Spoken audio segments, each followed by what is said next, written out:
Existe uma verdade que Jesus ensinou com palavras simples, mas que poucos compreendem na prática.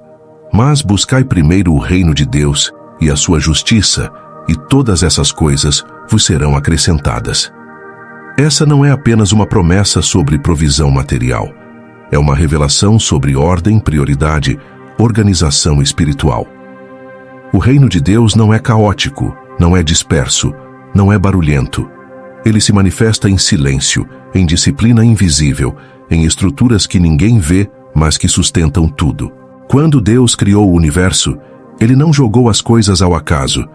Ele separou luz de trevas, águas de terra seca, dia de noite.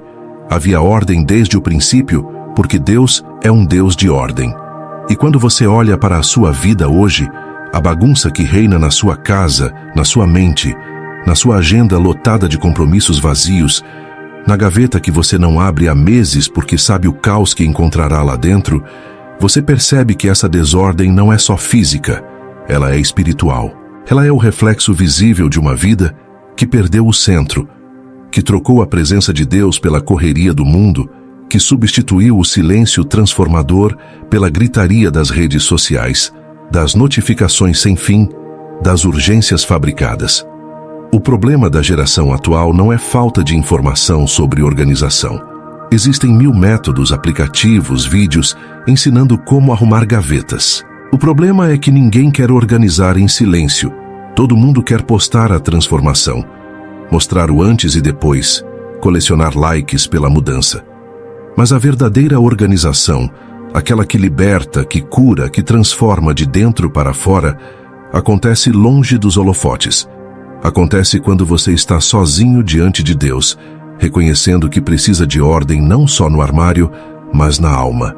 Você acorda todos os dias correndo atrasado, tropeçando nas próprias coisas espalhadas pelo chão, procurando a chave do carro que sumiu de novo, gritando com os filhos porque eles não acham o material da escola, chegando no trabalho já exausto antes mesmo de começar. A sua casa virou um depósito de coisas que você nem lembra por que comprou. A sua mente é um turbilhão de preocupações sobrepostas. Você começa uma tarefa e já está pensando em outras 10. Não consegue dormir direito porque a lista mental de pendências não para de crescer. Você vive cansado, irritado, com sensação constante de que está falhando em todas as áreas.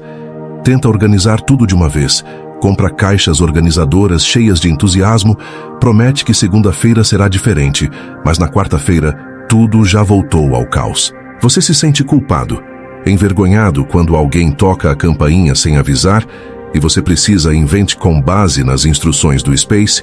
Vou criar um roteiro narrativo completo, emocional e inspirador, adaptado ao título Se Organize em Silêncio. 10 hábitos de organização que funcionam de verdade. Com estrutura bíblica, história em capítulos, aplicação prática e referências integradas. Existe uma passagem no livro de Provérbios que diz: o coração do sábio ensina a sua boca e aumenta o saber nos seus lábios. Mas antes de ensinar alguém, antes de falar sobre mudança, antes de prometer transformação para o mundo, é preciso fazer algo que poucos têm coragem de fazer: calar a boca e arrumar a casa. Jesus, quando ensinou seus discípulos a orarem, disse que eles deveriam entrar no quarto, fechar a porta e orar em secreto ao Pai. Não era sobre performance, era sobre intimidade, sobre ordem interior, sobre o sagrado que acontece longe dos olhos do mundo. E é exatamente assim que funciona a verdadeira organização. Ela não grita, não anuncia, não pede reconhecimento. Ela apenas acontece, em silêncio. Vivemos numa geração obcecada por mostrar resultados antes mesmo de construí-los. Postamos a academia no primeiro dia. Falamos da dieta antes de emagrecer. Anunciamos mudanças antes de mudá-las de verdade. E no meio dessa pressa de parecer organizado, esquecemos de fato nos organizar. A Bíblia chama isso de andar segundo a carne, quando você vive na aparência, na superfície, tentando impressionar outros, enquanto por dentro tudo está caindo aos pedaços. O problema não é a bagunça física, é a bagunça espiritual. É a mente desordenada, o coração dividido, a alma que clama por paz, mas vive num ciclo de caos, reação e exaustão. Você acorda sem saber por onde começar. Olha para a casa e sente peso. Olha para a agenda e sente culpa. Olha para os sonhos e sente distância.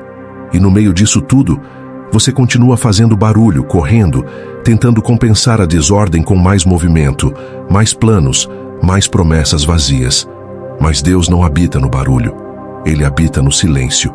E quando Elias estava na caverna, esperando ouvir a voz de Deus, ela não veio no terremoto, nem no fogo, nem no vento forte.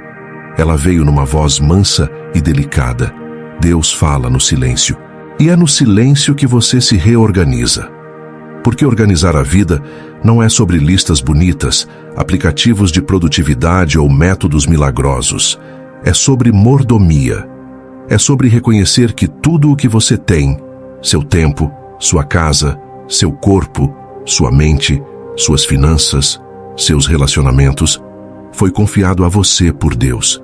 E Ele não pergunta se você falou sobre ser organizado. Ele pergunta: você foi fiel com o que eu te dei? A desorganização, segundo estudos de neurociência, eleva os níveis de cortisol no corpo, o hormônio do estresse, mantendo você em estado de alerta constante, mesmo quando não há ameaça real. Isso afeta sono, imunidade, humor, relacionamentos e até a capacidade de tomar decisões. Pesquisadores como James Clear, autor de Hábitos Atômicos, afirmam que pequenas mudanças consistentes criam transformações duradouras, porque o cérebro humano funciona por repetição, não por intensidade. Mas aqui está o detalhe espiritual que a ciência não explica sozinha. A repetição sem propósito gera rotina morta. A repetição com fé gera adoração. E quando você organiza sua vida como um ato de obediência a Deus, cada gaveta arrumada, cada compromisso honrado, cada manhã bem começada se torna uma oração silenciosa. Você não está apenas limpando a casa, você está preparando o templo, porque seu corpo, sua mente, sua rotina, tudo isso é morada do Espírito Santo. E Deus é Deus de ordem, não de confusão.